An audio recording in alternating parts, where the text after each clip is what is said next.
Hello दोस्तों, स्वागत है आप सभी का एम एस एक्सेल के इस नए वीडियो में। और आज की इस वीडियो में हम एम एस एक्सेल के एक बेहतरीन पावरफुल फंक्शन का यूज करते हुए स्टॉक मैनेजमेंट का प्रोजेक्ट बनाने वाले हैं।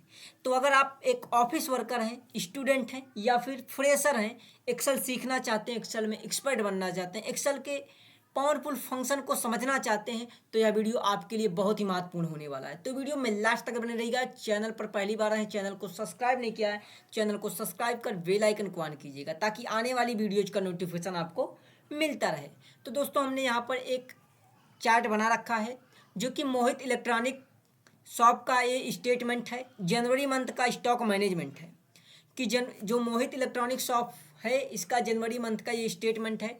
उन्होंने कुछ प्रोडक्ट हैं, प्रोडक्ट को उन्होंने ख़रीदा है।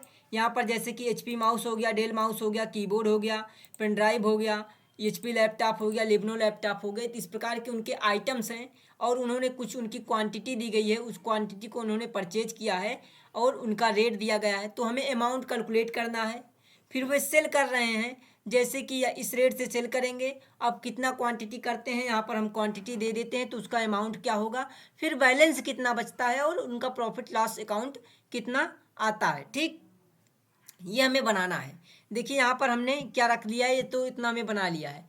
अब सबसे पहले क्या कर लेते हैं, हम यहाँ पर परचेज का अमाउंट निकाल लेते हैं। हमने परचेज का क्वांटिटी तो ले रखा और रेट ले रखा है, लेकिन परचेज का अमाउंट कितना बढ़ रहा है, कितने में पूरा परचेज कर रहे हैं मटेरियल आइटम्स, उसका अमाउंट निकालना है। तो इसके लिए हम सम फंक्शन का यूज करते हैं। तो इसके लिए हम क्या करते हैं, इनका अमाउंट निकाल तो इसके लिए क्या करते हैं, इसका अमाउंट निकाल लेते हैं। तो इसके लिए हम तो इसके लिए क्या करते हैं, हम यहाँ से प्रेस करते हैं इक्वल, और इक्वल करने के बाद यहाँ से क्या करते हैं, क्वांटिटी को सिलेक्ट करते हैं और इनटू का सिंबल लगाते हैं और यहाँ से रेट को सिलेक्ट कर देते हैं और इंटर करते हैं। तो यहाँ पर देखिए अमाउंट निकल जाता है। अब एक का अमाउंट निकल गया है। अब हम इसी तरह सबका नहीं निकालेंगे, इसको क्या कर देंगे, स्क्रॉल कर देंगे और फंक्शन सब पर अप्लाई हो जाएगा। और उसके बाद यहाँ से सबका एक क्या आ जाएगा, अमाउंट यहाँ से निकल जाएगा। इसके कलर को हम यहाँ से चेंज कर देते हैं। ठीक, यहाँ से देखिए ये अमाउंट आ गया है।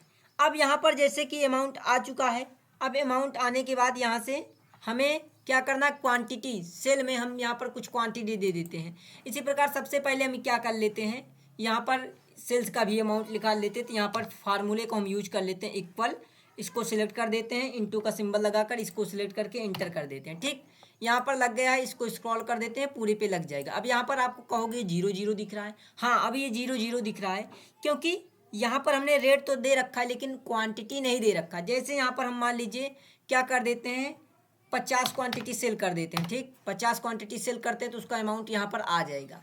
तो हमने यहाँ पर 200 क्वांटिटी खरीदा था HP माउस का और 220 के हिसाब से खरीदा था, तो उसका अमाउंट 44,000 होता रहा था।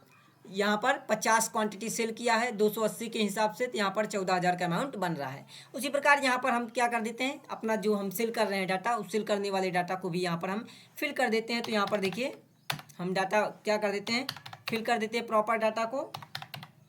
उसके बाद यहाँ से हम उसके बाद प्रॉफिट लॉस अकाउंट अपना निकाल लेंगे। ठीक,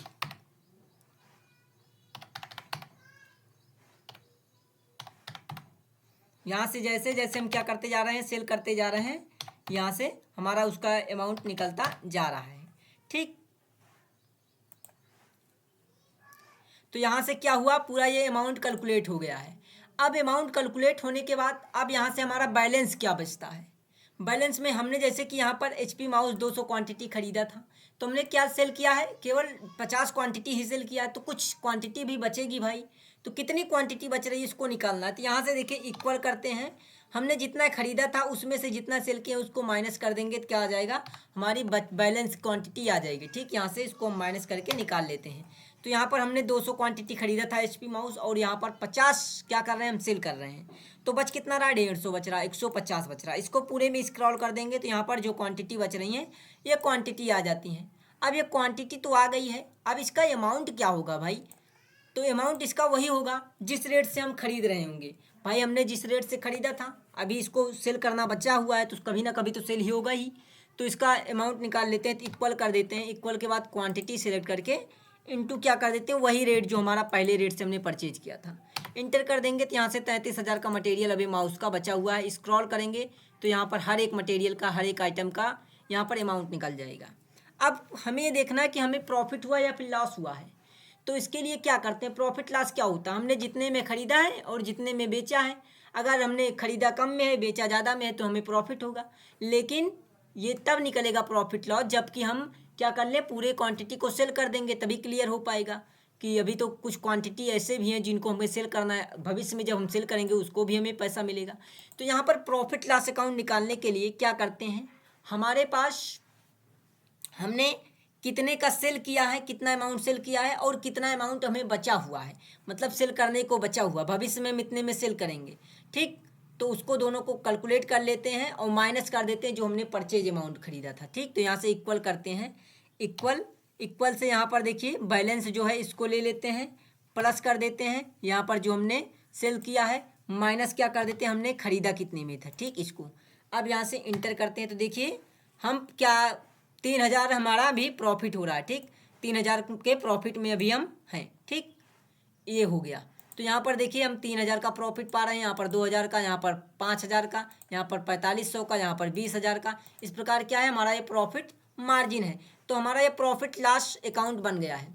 तो अभी हम यहाँ पर ओवरऑल आप देख पा रहे होंगे, तो अभी हम प्रॉफिट में ही हैं, ठीक, प्रॉफिट में है। अगर हमें यहाँ पर देखना हो कि माइनस में कोई ऐसा आइटम है जो माइनस में होगा, तो ऐसा आइटम कोई है ही नहीं कि माइनस में जाएगा, क्योंकि लॉस नहीं होगा, क्योंकि यहाँ पर हमने देख पा रहे होंगे जो डाटा हमने जितने में खरीदा उससे ज़्यादा रेट में हमने कैलकुलेशन किया है। मान लीजिए भविष्य में ये डाटा खराब हो जाते हैं, क्या हो जाते हैं, ये सेल नहीं हो पाते हैं, तो तब आप ये माइनस में चले जाओगे, ठीक। अभी के लिए तो यहाँ पर प्रॉफिट में आप दिखा दिए हो, लेकिन मान लीजिए भविष्य में क्या होता है, इसका रेट जो होता है, यहाँ पर आपने 220 में ख़रीदा है, आपको बेचना पड़े 100 रुपये में बेचना पड़ जाए, तो क्या होगा, तब आपका भविष्य में ये लॉस अकाउंट क्रिएट होगा।